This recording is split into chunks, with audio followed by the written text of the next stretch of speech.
You're listening to Hatch Classics Love Letters, a Hatch Plus original bedtime podcast designed to help you unwind. For our phone-free immersive bedtime experience, visit hatch.co.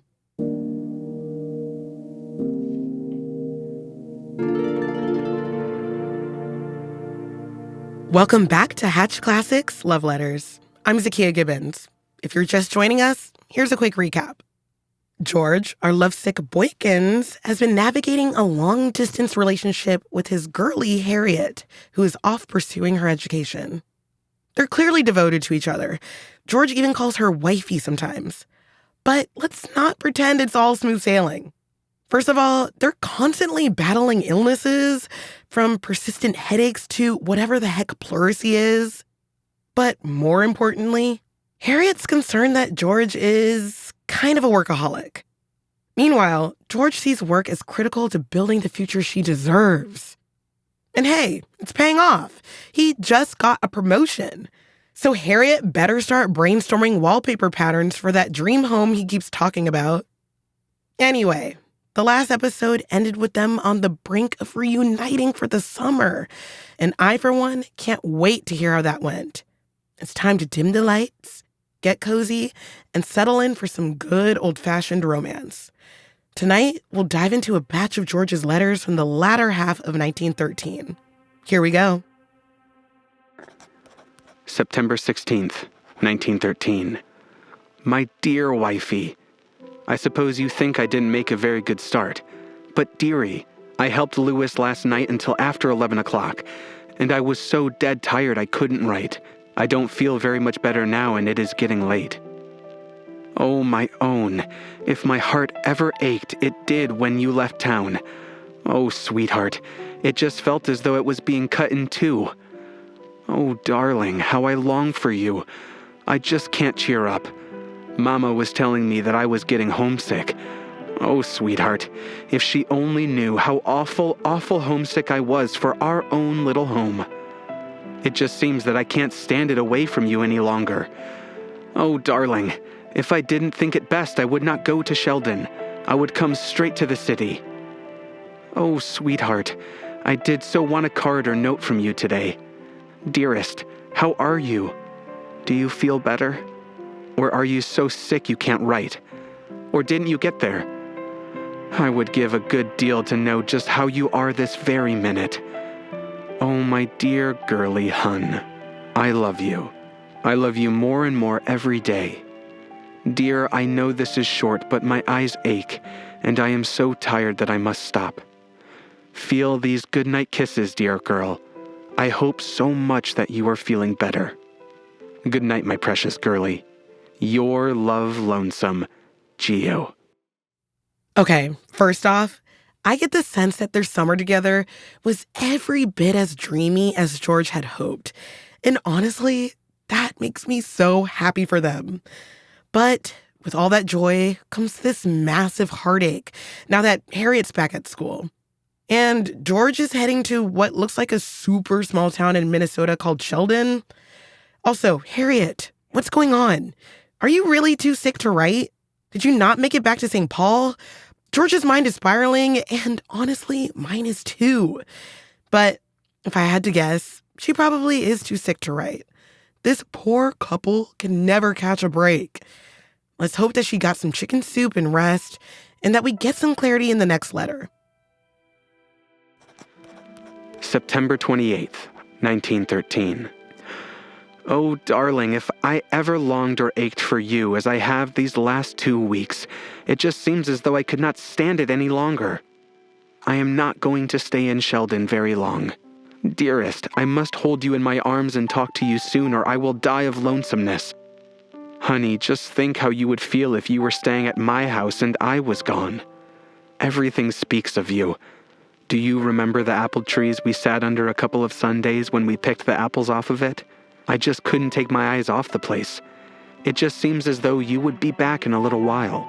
And darling, it isn't right that you are gone now. I look for you on every train. Darling, did you ever see me when there wasn't anything wrong with me? Tonight I have a cold in my head, so you know how I feel.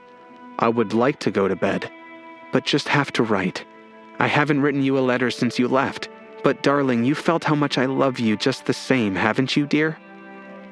We have much work to do that we work until dark, and Friday night we had to clear up by lantern light.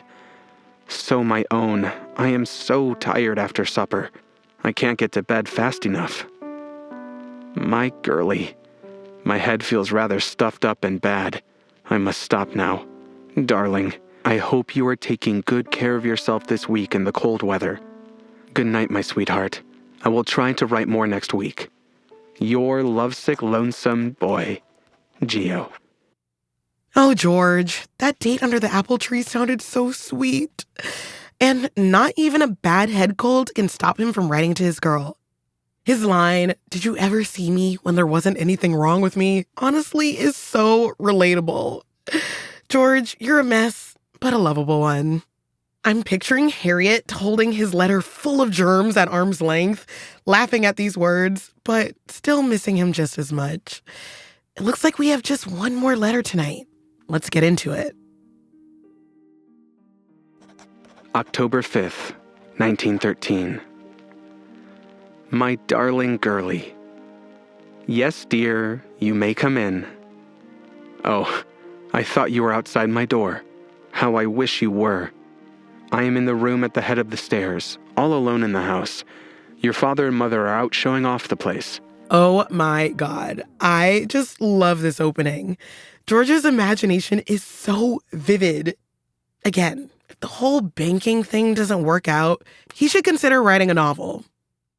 Oh, sweetheart. I can't stand it any longer without you. If you were only here. Fanny the dog and I just came back from a tramp around the place. We were looking for an owl that we have seen a number of times and some rabbits. We didn't see the owl, but we did get our rabbit. Oh, lonesome. Blue. This is one of my off days. Oh, my own, how I just ache to have you in my arms and keep you there. I could never let you go. I went to church this a.m., and Mr. Finch sang "Let Us Pray." And as I walked home from church, I fell to thinking. And I thought this whole summer over again. Our week at the lake, and our days at home. Oh, sweetheart, how I wish we had our own little home. Dear, I can't see what I am writing, so will you wait until I get a light? Okay, so George has paused in his letter to get a light. Sometimes I forget these letters were written over 100 years ago. But what really stands out to me here is how much George keeps replaying those summertime memories. Is he trying to keep them alive for himself? Or is he worried Harriet might forget them and him? All right, my sweet girl. This talking to you must have cheered me up, for guess what? I started to whistle when I went down to get the light. As I was saying, dear, I fell to thinking of this summer, of my own dear darling M girl, how much of you are all mine, and how I love you. I think I will be through here about Wednesday or Thursday, and in that case I will go to Sheldon Friday or maybe Monday. I will let you know in a day or so. Darling, I was very sorry to hear that you were so sick, but I was glad to hear that you were all right again. Oh, darling, how I long to have you so I can take care of my M girl when she has those fainting spells. Would it be helpful if soon I could take care of you on my own or hold you in my arms or be with you? Oh, sweetheart, just think what you are to me. My own, you must care whether you live or die. If you died, what would become of me? Just think, dear, when you get that way, how I love and how I long to be there to help you if I can and take care of you. You had written on your card, quote, I wanted to have you near while I was sick, but not for me this time. I don't know just what you mean, dear. Won't you please tell me? Why didn't you want me near for you? Yourself? Oh, darling, take the care I want you to take of yourself, or the care I would take of you if I had you. My dear, I must stop now, for it's past my bedtime. Oh, my own, just feel these many goodnight kisses, and oh, how much I love you.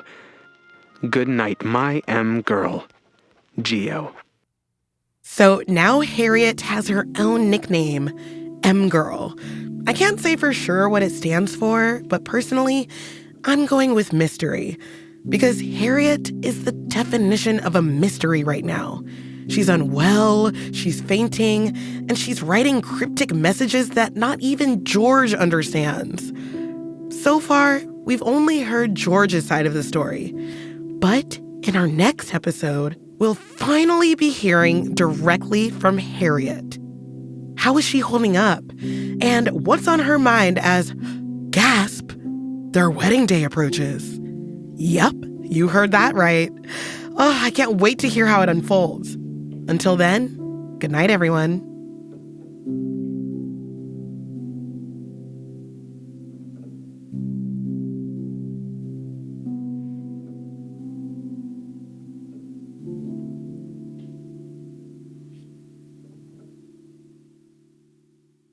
Don't miss Hatch Classics Love Letters, only on Hatch Plus. For more Hatch Plus original bedtime podcasts designed to help you unwind, find us at hatch.co.